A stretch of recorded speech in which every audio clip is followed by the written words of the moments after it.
High in western China's Kunlun Mountains, men gamble with their money and their lives.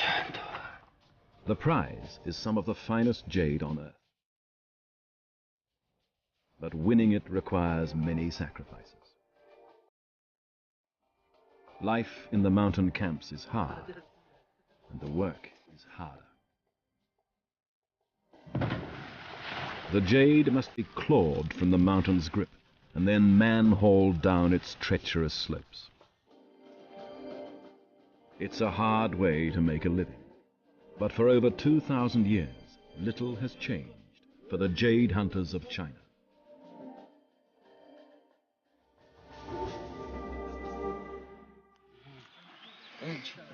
In western China, a team of donkeys is loaded up for a journey that's been made since ancient times.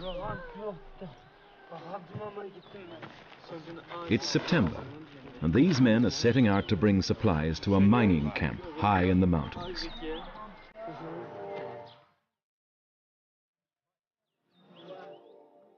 Trips like this have been made since the Qin dynasty over 2,000 years ago, and the supply train has been running since May. This is the last supply run of the season. In 2 or 3 weeks' time, the mountain weather will start to make mining impossible, and the camps will close for the winter. But reports are coming in from the camps of discontented miners and not much jade.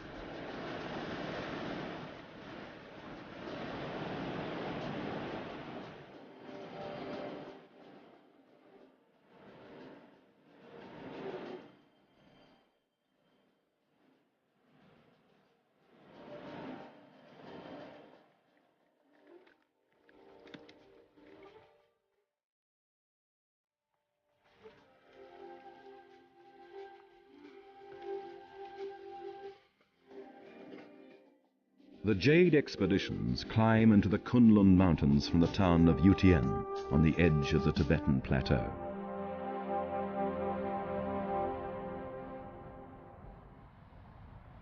Immense geological forces that raised these mountains formed volcanoes, which melted the rocks to create the precious mineral.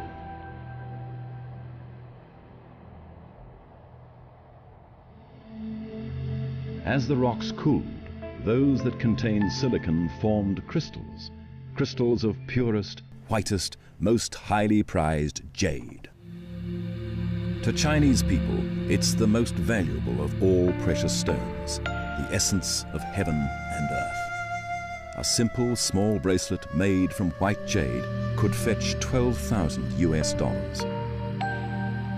Men are prepared to risk their lives for such fortunes. But the mountains don't yield their treasure easily. Only an intrepid few dare to take it. They're adventurers, gambling that somewhere here on the roof of the world, they'll find the vein that'll make them rich. 3 days' ride south from Yutian, 8 men have set up a camp at Alamas, 14,000 feet above sea level. Most of these men come from Sichuan province, 900 miles to the east. Their clothing and equipment are minimal.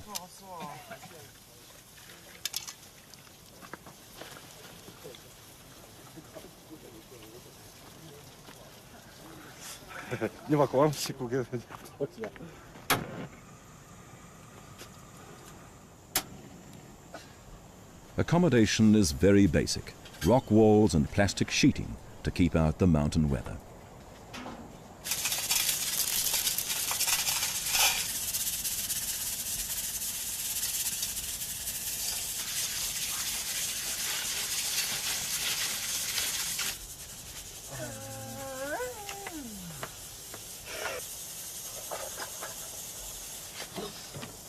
It's all very low tech, but comfortable enough when the weather's good.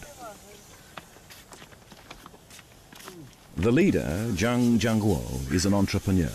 He financed this expedition and guarantees his workers a steady wage. But he stands to gain or lose a fortune at Alamas.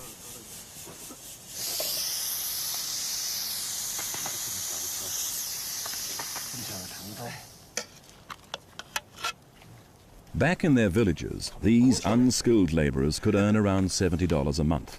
They get twice that for each of the 3 months they spend here.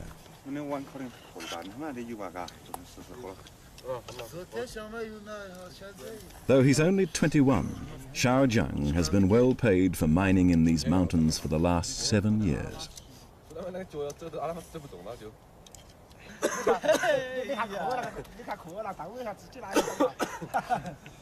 Lao Wang has earned enough to build a 2-story house, the best in his village.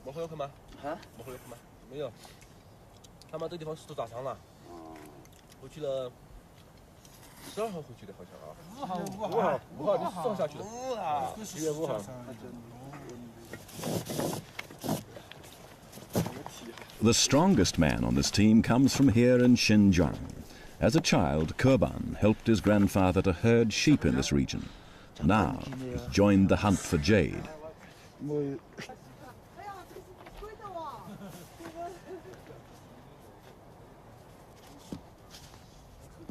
Today, he carries the heaviest load, a tank of fuel, and leads the team to the mine site. Lao Tian, the cook, will spend the day at camp, where he can wait for much-needed supplies. The walk to work is steep, and at 2.5 miles above sea level, where the air is thin and the temperatures are cold, very strenuous. But the scenery is spectacular. And along the way, Keban provides entertainment.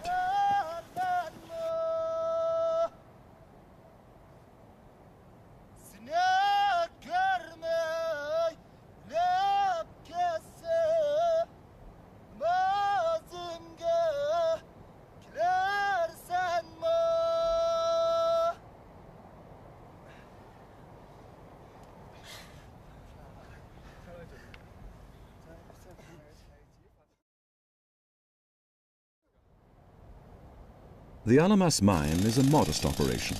Zhang Jiangguo can only afford enough equipment for 1 or 2 miners to dig at once. The rest wait for their chance to blast the rock and dig through the rubble.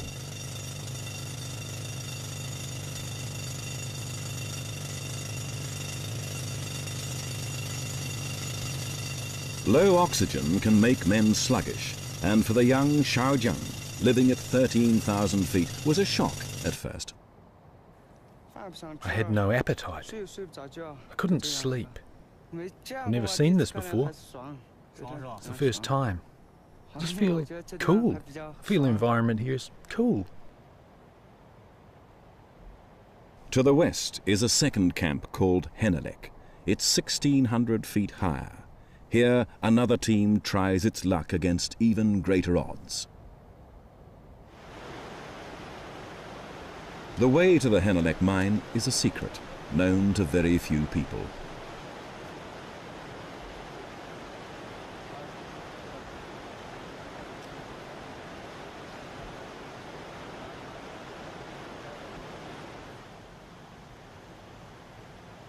Here, the altitude, the temperature, the climate are all more extreme.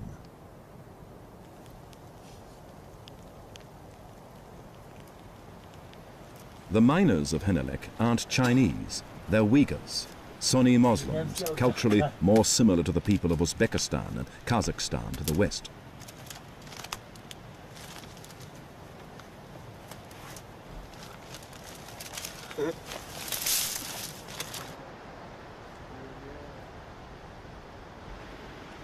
One of the miners keeps a pet wolf. He hopes to take it home with him to breed with the dog when the mining season ends in 2 or 3 weeks' time.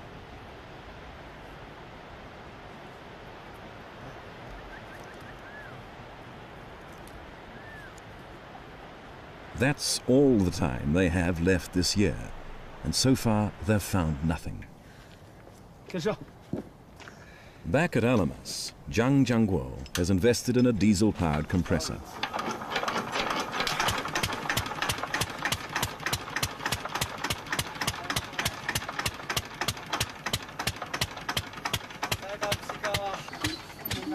Keban and the others struggle to start it each day. Until 50 years ago, all the power in the Kunlun jade mines came from human muscle.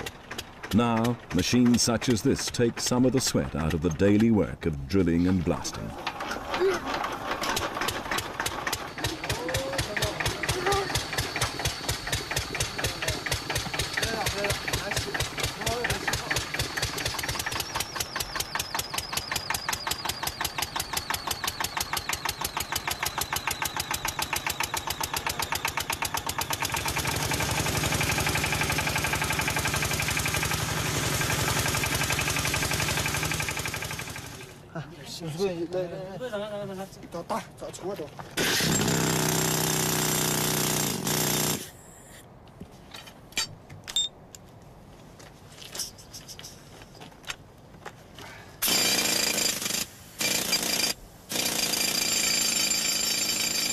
Always keen, Kurban takes charge of the pneumatic drill.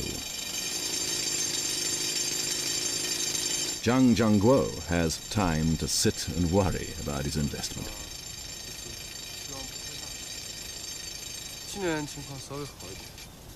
The places we've searched haven't shown much promise.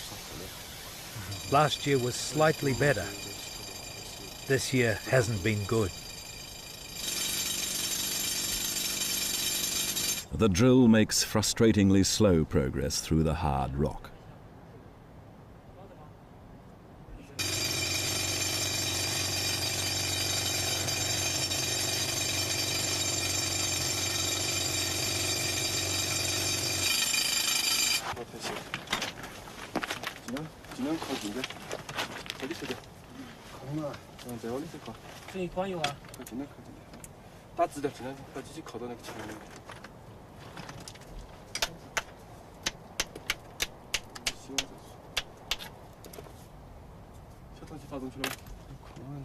Neither Zhang nor any of his laborers has much technical knowledge about mining. They rely on experience and luck is never guaranteed. If there are no good quality stones like this year, there could be some losses. If we get some good stones, profits will be okay. Mining carries certain risks with it.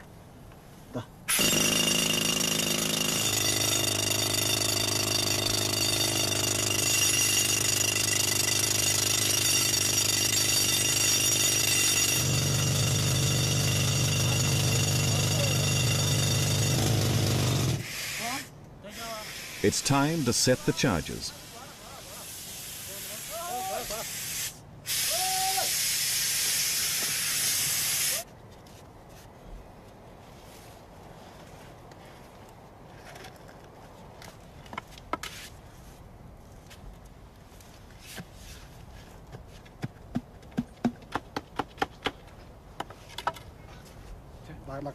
Bring something over to poke it.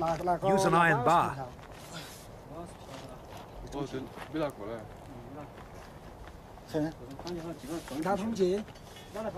Don't push it too hard, otherwise it'll explode. It won't explode.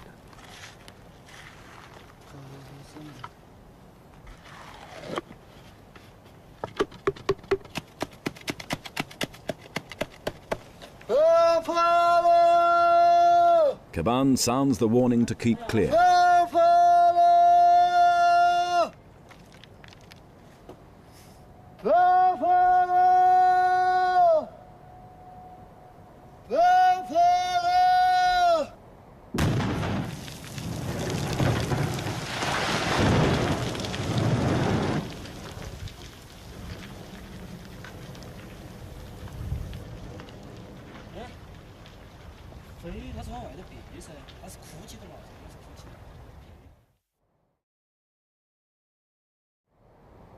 At the Jade camp of Saidukulam, an anxious group of Chinese miners faces the prospect of failure this season.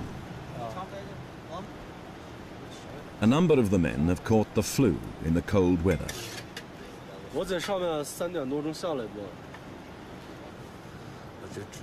This laborer hasn't eaten for days.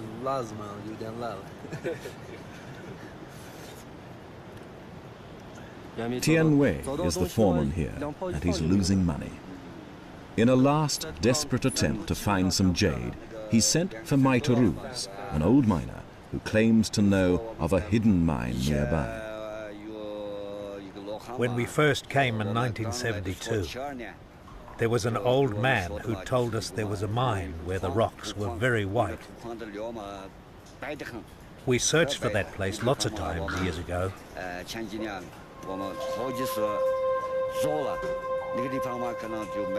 Maybe it was buried or hidden under falling stones. No, we couldn't find it. Jade hunters have been coming to the Kunlun Mountains for centuries. Is it possible that the old man knows about a mine that all these miners have missed? Maybe. I plan to go up tomorrow to the places that you know. After that, we'll search around for the vein. But this is a last desperate throw of the dice. Tian Wei has less than 3 weeks to find Jade or lose his investment in the camp. This season has brought the worst summer rains to the Kunlun jade mines for 20 years.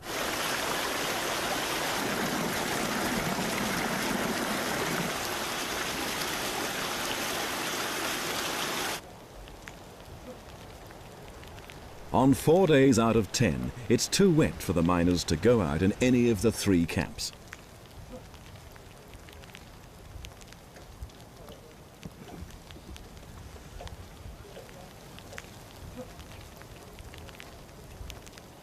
All they can do is wait.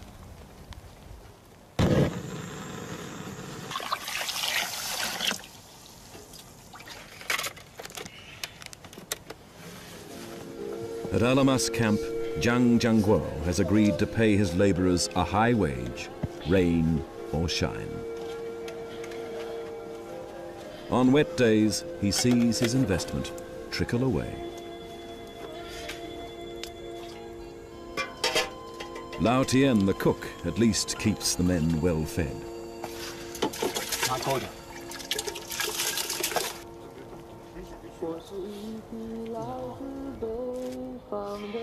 Apart from that, the laborers have to rely on a sparse collection of music and games to keep boredom at bay.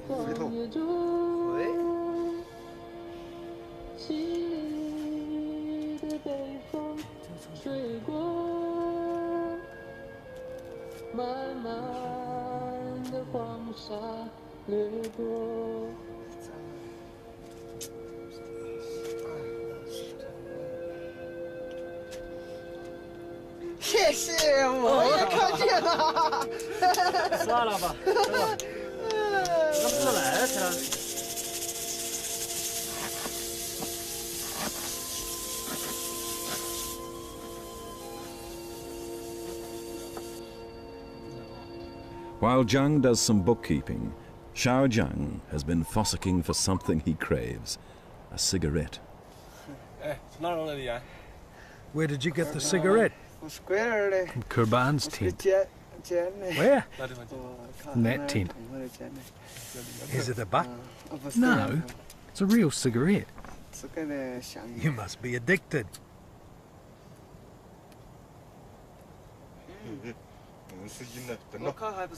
I guess it can't be lit. Come on, that cigarette's rubbish.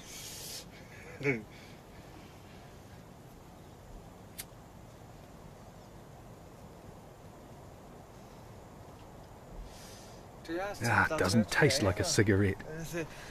Damn, it's been crushed. There's no taste left.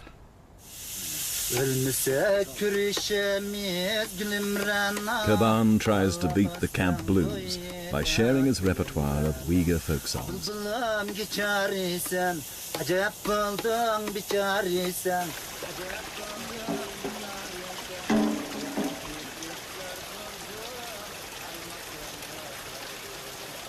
The rain not only dampens their spirits, but decreases their chances of going home to their families with a bonus in their pay packet.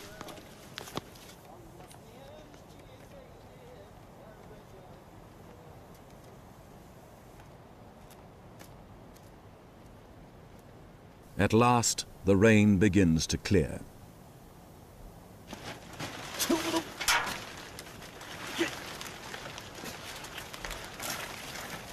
the miners of Alamas will soon head back up the mountain to check the results of their most recent blasting. Meanwhile, over at Saidukulan, Tian Wei and the old miner Maitaruz have begun their search for the lost mine, Tian Wei's last chance to save his investment.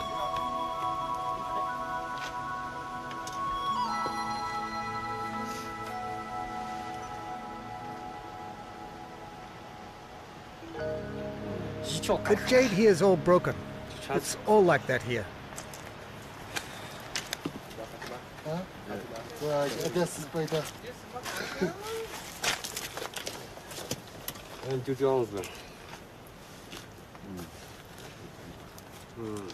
They've found a vein of jade.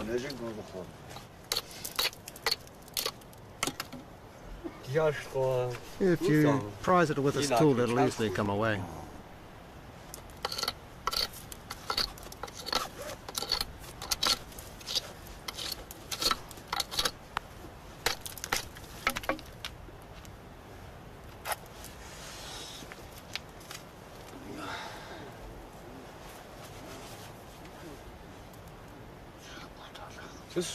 This is all broken. This area is all like that. The vein starts up there and then comes down through here. But Maitaruz doesn't believe it's the vein they're looking for. They try further up the mountain.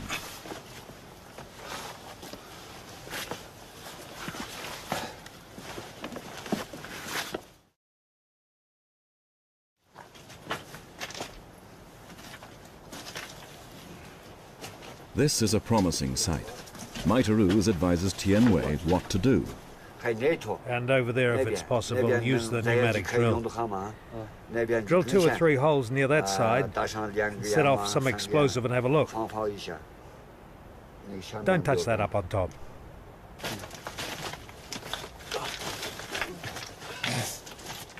But Maitaruz knows this isn't the lost mine either. Hours of searching bring them no closer to saving Tian Wei's investment.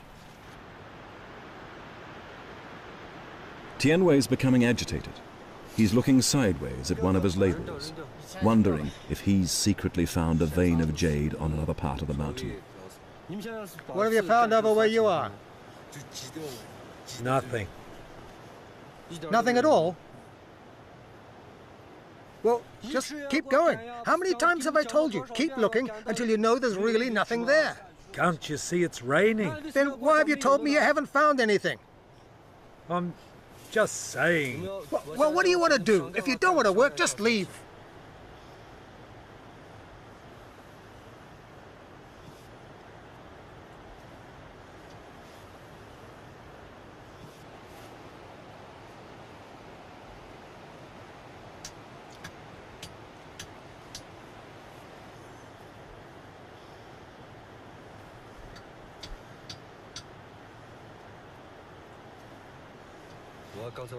As I said, if we're finished before September 10th, everything will be fine. If not, then all we can do is go back down. No point in staying here because when it snows, you can't see anything. Walking down the hill today, I suddenly realized that we've made a mistake. If we'd spent the money to employ a technician at the very beginning, we'd have been much better off. One technician is more use than all of us together. When I go back down, I'll ask the boss to send me 2 technicians. I'll pay the salaries. Then, if I can't find anything, I'll just accept failure. All my money is invested here.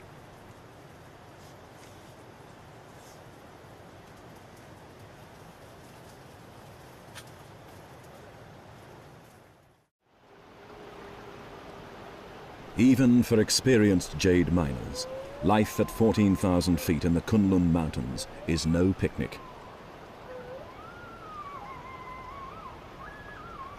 It's only breakfast time, but already the labourers at Hennelik are complaining.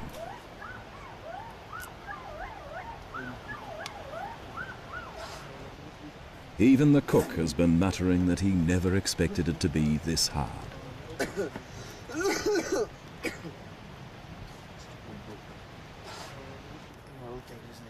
Though most were born in this region, they're missing home, and some are griping about the work.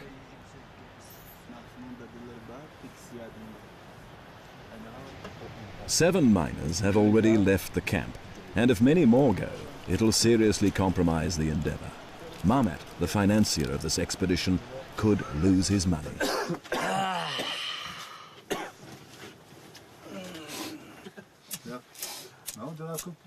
He has just a few more days of good weather left to get enough jade out of these mountains to make a profit. He needs his team to stand by him, so he's decided to give them a pep talk.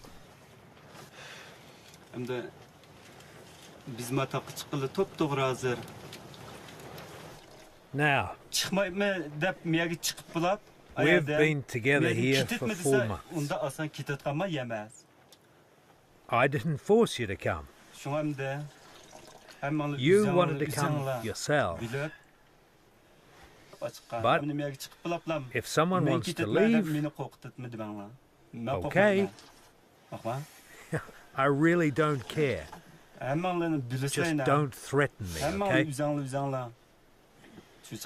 Stay or leave. Now you must decide yourselves. It's a tough job here we've got to do. Now we trust each other.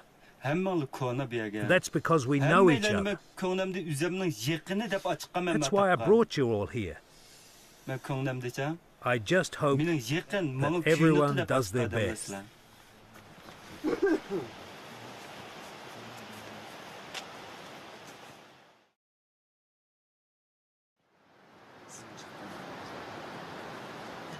The path up to the mine would challenge a mountaineer, but these hardy sons of herders climb it every day in street clothes and sand shoes.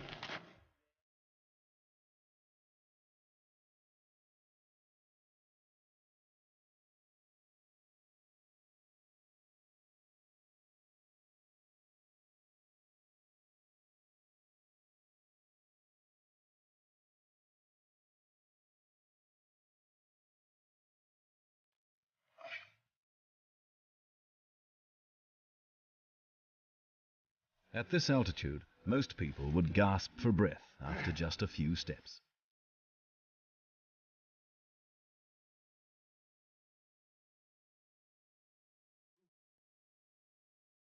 Every day, the team must go 6 kilometers to the source of the Jade. It's a tough climb that takes over 2 hours.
The vein of jade they're working is located at the bottom of a pit.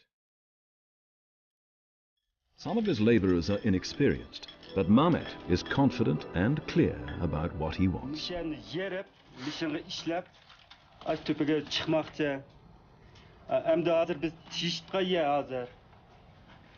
We're going to focus on this place here.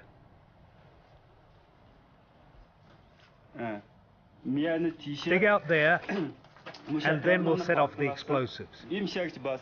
Dig here. Drill the holes right in here, like this. Then we'll place the explosives, we'll clear the site, and then we'll blast it.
When the dust clears, they'll gather their treasure.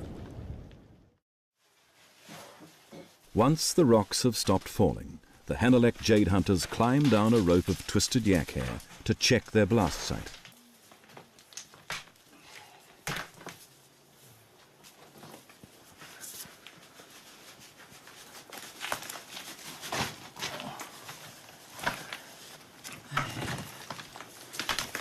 They've uncovered some second-class jade. It's not the best, but Marmot and his team have something to show for their struggles and investment. The bigger the better.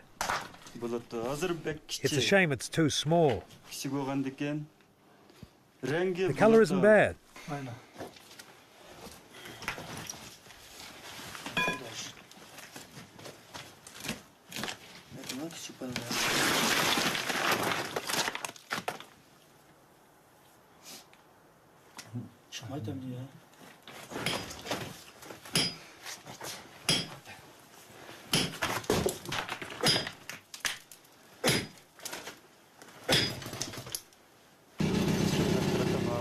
Good jade has a watery shine and a smooth finish.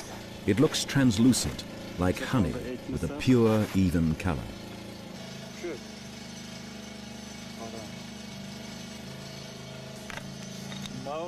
Any jade that fails these standards isn't worth carrying down the mountain.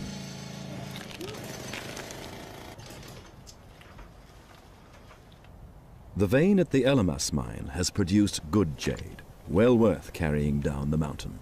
One rock weighs around 100 pounds. Kurban, strong and ever willing, has volunteered to carry it back to the camp.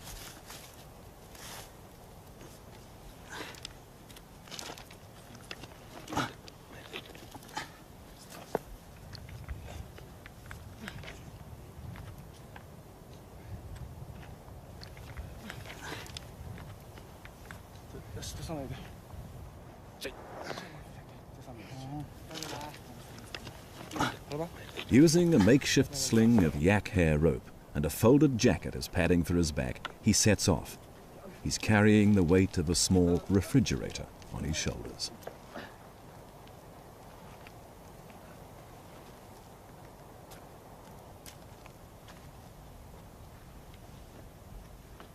He has a 6-mile journey ahead of him.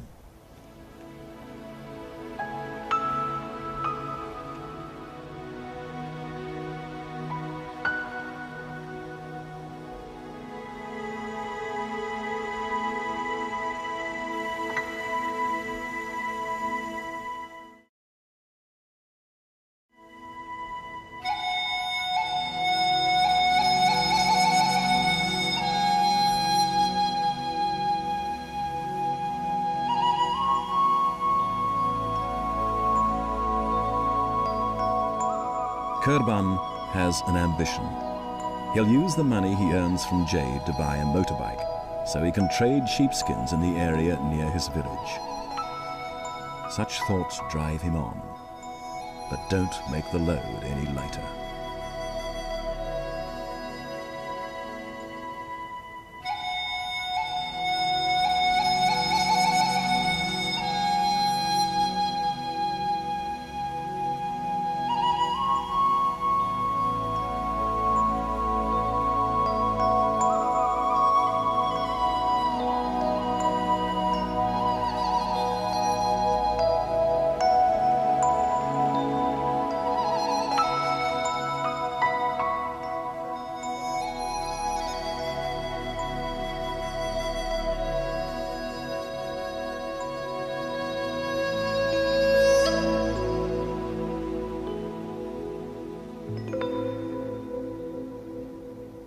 Lao Tien, the cook, has taken a break from his lighter duties at the camp to walk up the mountain.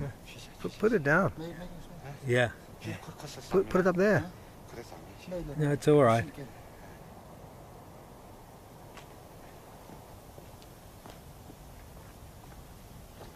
Put it on top of the rock. It'll be too hard to stand up again. Ah, it doesn't matter. The other miners with lighter loads have caught up.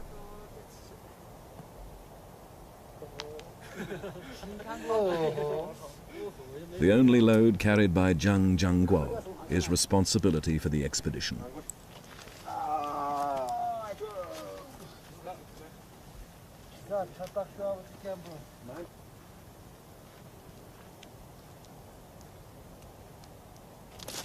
Kurban manages to keep up with the others for a while.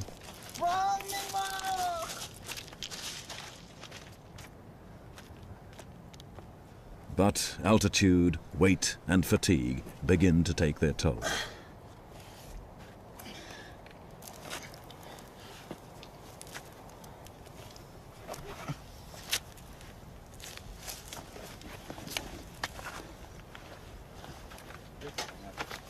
The rest of the team is nearly home.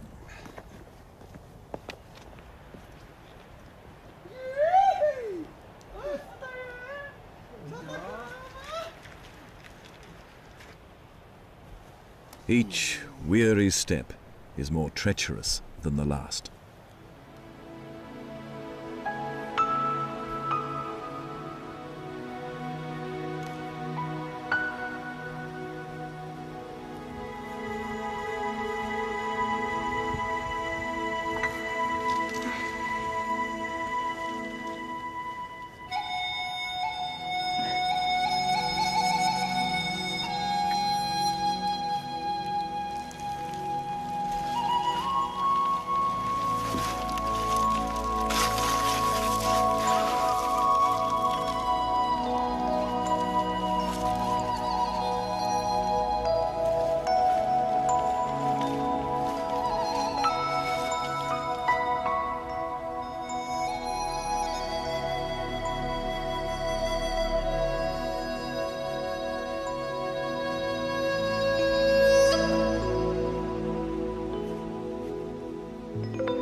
Kurban's dream keeps him going.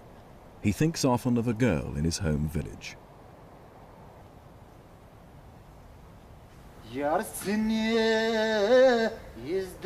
If he buys the motorbike, she'll marry him. And he'll give her the heart-shaped pendant he's been carving for her.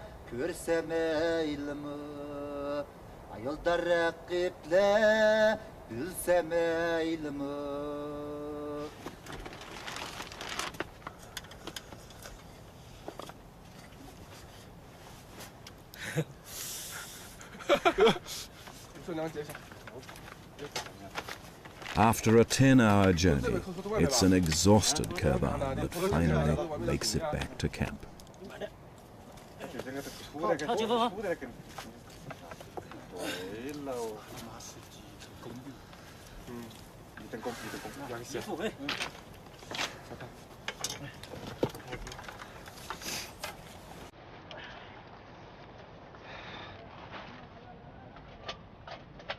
The reward for all his effort may be small, but it'll help his dream come true.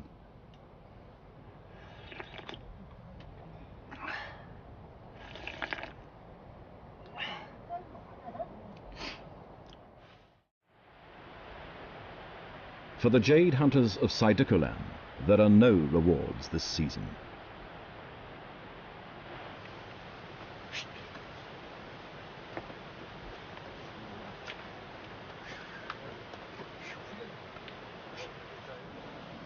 Tian Wei and his team have done their best and failed. They're making a final desperate appeal to the god of the mountain.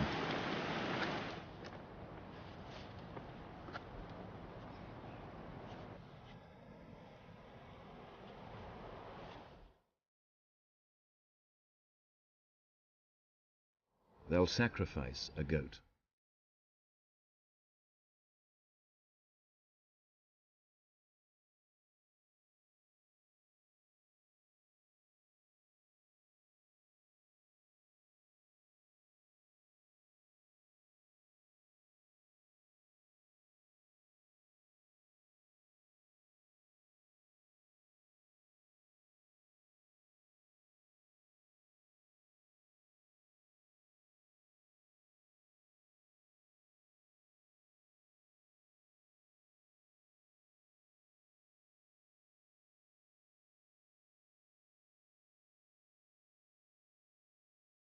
Tian Wei gambled with the Kunlun Mountains and lost.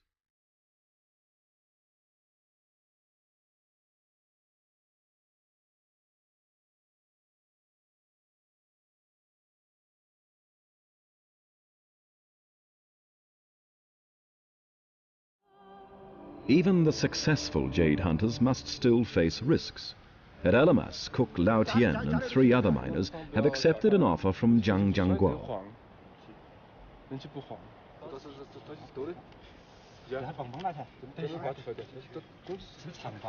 He's promised them $120 to carry this rock down the mountain.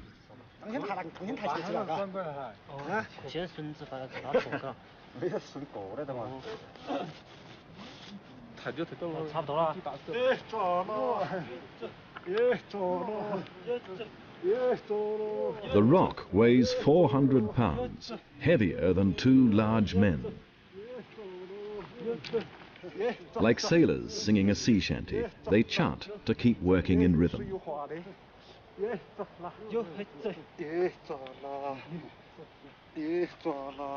Its finished retail value will depend on how it's cut and carved, but could be as high as $300,000. These men are earning $30 each.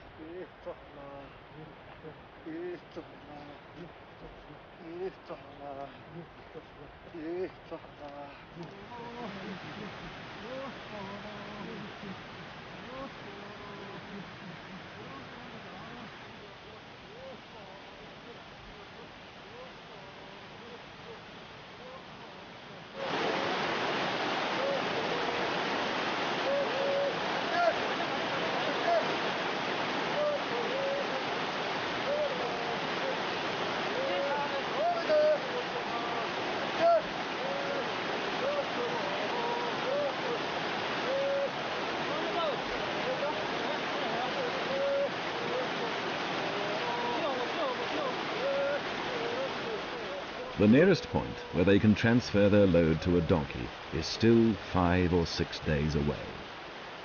With about a ton of jade altogether, Zhang Jiangguo and his Alamas team have done better this year than the hapless miners of Saidikulam.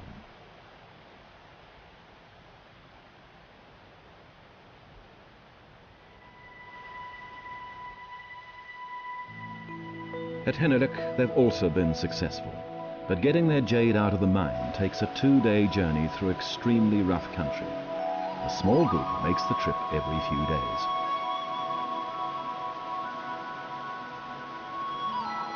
Each of these miners is gambling with his life.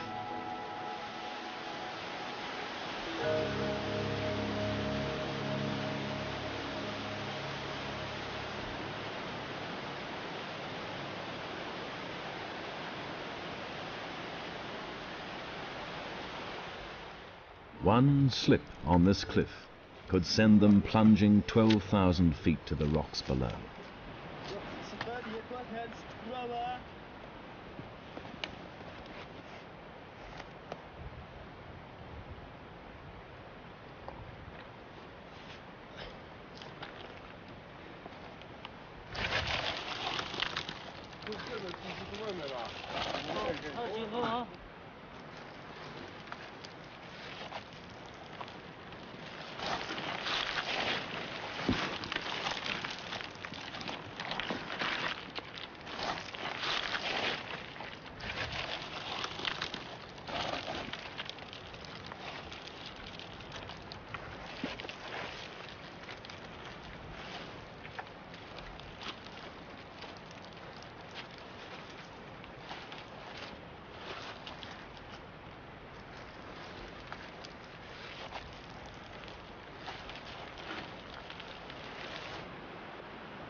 Having negotiated the cliff, their next challenge is a flooded river.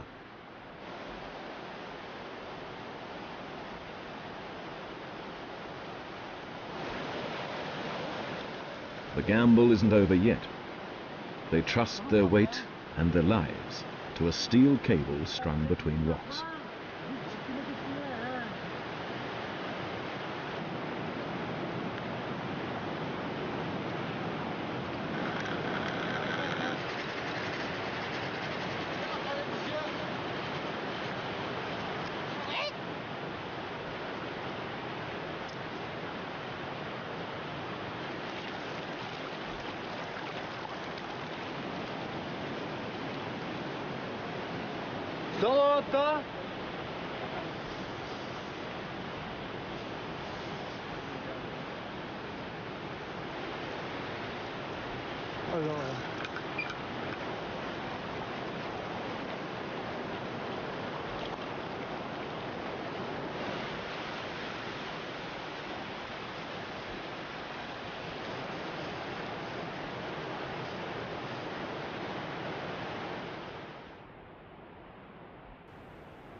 The long haul takes them to a depot, which is constantly guarded against thieves.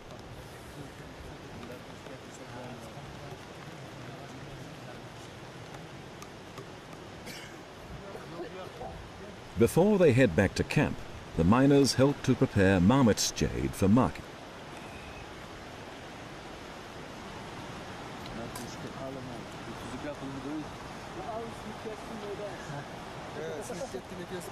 Each bag is weighed, then fitted with a tamper-proof seal, a twist of wire.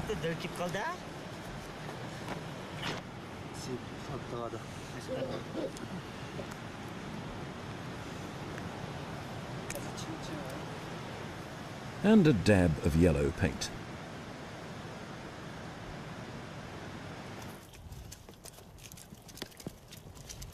Donkeys now take over, carrying the jade for 3 days to the nearest road. And with each step closer to market, the value of the jade increases.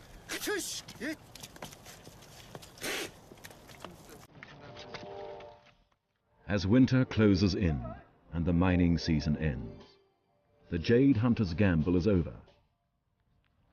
Some succeeded, others failed. None lost their lives, but some lost their fortunes.